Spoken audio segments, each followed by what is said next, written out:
নমস্কাৰ বন্ধু বান্ধৱীসকল, আমাৰ ইউটিউব চেনেলৰ অন্য এটি ভিডিঅ' লৈ যিকোনো প্ৰতিযোগিতামূলক পৰীক্ষাত সহায়ক হোৱাকৈ কেইটামান প্ৰশ্ন লৈ আহিছোঁ। গতিকে ভিডিঅ'টো স্কিপ নকৰি শেষলৈকে চাব। আৰু যদি আমাৰ চেনেলটো আপুনি ছাবস্ক্ৰাইব কৰি লোৱা নাই তেতিয়াহ'লে চেনেলটো ছাবস্ক্ৰাইব কৰি ল'ব। আহক তেতিয়াহ'লে আজিৰ ভিডিঅ'টো আৰম্ভ কৰোঁ। আজিৰ প্ৰথম প্ৰশ্নটো দিয়া আছে, প্ৰাগজ্যোতিষপুৰত হিন্দুত্ববাদ কোনজন ৰজাই প্ৰতিষ্ঠা কৰিছিল? ইয়াত থকা অপশ্যনকেইটাৰ ভিতৰত শুদ্ধ উত্তৰটো হৈছে অপশ্যন এ নৰকাসুৰ। বন্ধুসকল, প্ৰাগজ্যোতিষপুৰত হিন্দুত্ববাদ নৰকাসুৰ ৰজাই প্ৰতিষ্ঠা কৰিছিল।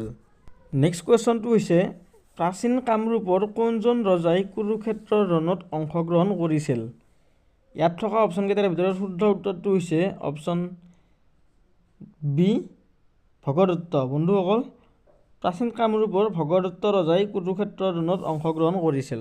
নেক্সট কুৱেশ্যনটো হৈছে, মহাকাব্য মহাভাৰতৰ মতে কুৰুক্ষেত্ৰ ৰণৰ সময়ত প্ৰাগজ্যোতিষপুৰ সাম্ৰাজ্যখন কোনে শাসন কৰি আছিল? ইয়াত থকা অপশ্যনকেইটাৰ ভিতৰত শুদ্ধ উত্তৰটো হৈছে অপশ্যন ডি ভগদত্ত। বন্ধুসকল, মহাকাব্য মহাভাৰতৰ মতে কুৰুক্ষেত্ৰৰ ৰণত প্ৰাগজ্যোতিষপুৰ সাম্ৰাজ্যখন ভগদত্তই শাসন কৰি আছিল।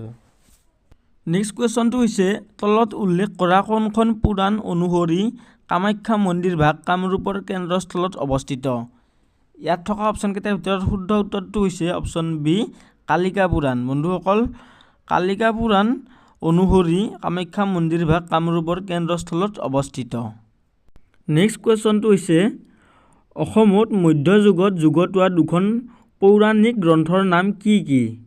ইয়াত থকা অপশ্যনকেইটাৰ ভিতৰত শুদ্ধ উত্তৰটো হৈছে অপশ্যন বি কালিকা পুৰাণ আৰু যোগিনী তন্ত্ৰ। বন্ধুসকল, অসমত মধ্যযুগত যুগত হোৱা দুখন পৌৰাণিক গ্ৰন্থৰ নাম হৈছে কালিকা পুৰাণ আৰু যোগিনী তন্ত্ৰ।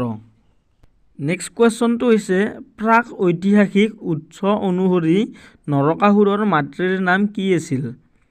ইয়াত থকা অপশ্যনকেইটাৰ ভিতৰত শুদ্ধ উত্তৰটো হৈছে অপশ্যন এ ধৰিত্ৰী। বন্ধুসকল, প্ৰাক ঐতিহাসিক উৎস অনুসৰি নৰকাসুৰৰ মাতৃৰ নাম আছিল ধৰিত্ৰী।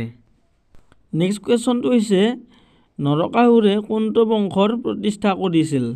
ইয়াত থকা অপশ্যনকেইটাৰ ভিতৰত শুদ্ধ উত্তৰটো হৈছে অপশ্যন ডি ভৌম বংশ। বন্ধুসকল, নৰকাসুৰে ভৌম বংশৰ প্ৰতিষ্ঠা কৰিছিল। নেক্সট কুৱেশ্যনটো হৈছে, ঘটকাসুৰক কোনে হত্যা কৰিছিল?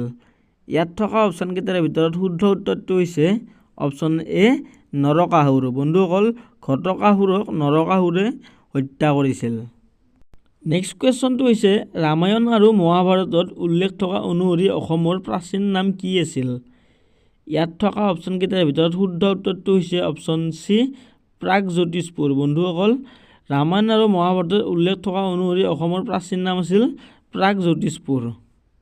নেক্সট কুৱেশ্যনটো হৈছে, প্ৰাগজ্যোতিষপুৰৰ প্ৰাচীন ৰজা কোন আছিল? ইয়াত থকা অপশ্যনকেইটাৰ ভিতৰত শুদ্ধ উত্তৰটো হৈছে অপশ্যন বি মহিৰংগ দানৱ। বন্ধুসকল, প্ৰাগজ্যোতিষপুৰৰ প্ৰাচীন ৰজাজন আছিল মহিৰংগ দানৱ। নেক্সট কুৱেশ্যনটো হৈছে, তলত উল্লেখ কৰা কোনখন মহাকাব্যক অসমৰ প্ৰাক ঐতিহাসিক যুগৰ আটাইতকৈ গুৰুত্বপূৰ্ণ উৎস বুলি বিবেচনা কৰা হয়? ইয়াত থকা অপশ্যনকেইটাৰ ভিতৰত শুদ্ধ উত্তৰটো হৈছে অপশ্যন চি কালিকা পুৰাণ। বন্ধুসকল, কালিকা পুৰাণ মহাকাব্যক অসমৰ প্ৰাক ঐতিহাসিক যুগৰ আটাইতকৈ গুৰুত্বপূৰ্ণ উৎস বুলি বিবেচনা কৰা হয়।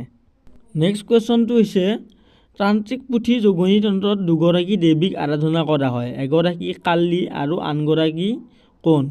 ইয়াত থকা অপশ্যনকেইটাৰ ভিতৰত শুদ্ধ উত্তৰটো হৈছে অপশ্যন বি কামাখ্যা। বন্ধুসকল, যোগিনী তন্ত্ৰত দুগৰাকী দেৱীক আৰাধনা কৰা হয়, এগৰাকী হৈছে কালী মা আৰু আনগৰাকী হৈছে কামাখ্যা। নেক্সট কুৱেশ্যনটো হৈছে, বৰ্মন বংশৰ প্ৰতিষ্ঠাপক কোন আছিল? ইয়াত থকা অপশ্যনকেইটাৰ ভিতৰত শুদ্ধ উত্তৰটো হৈছে অপশ্যন চি পুষ্য বৰ্মন। বন্ধুসকল, বৰ্মন বংশৰ প্ৰতিষ্ঠাপক আছিল পুষ্য বৰ্মন। নেক্সট কুৱেশ্যনটো হৈছে, ঐতিহাসিক অসমৰ বুৰঞ্জী কোনটো বংশৰ প্ৰতিষ্ঠাৰ পৰা আৰম্ভ হৈছিল? ইয়াত থকা অপশ্যনকেইটাৰ ভিতৰত শুদ্ধ উত্তৰটো হৈছে অপশ্যন বি বৰ্মন বংশ। বন্ধুসকল, ঐতিহাসিক অসমৰ বুৰঞ্জী বৰ্মন বংশৰ প্ৰতিষ্ঠাৰ পৰা আৰম্ভ হৈছিল।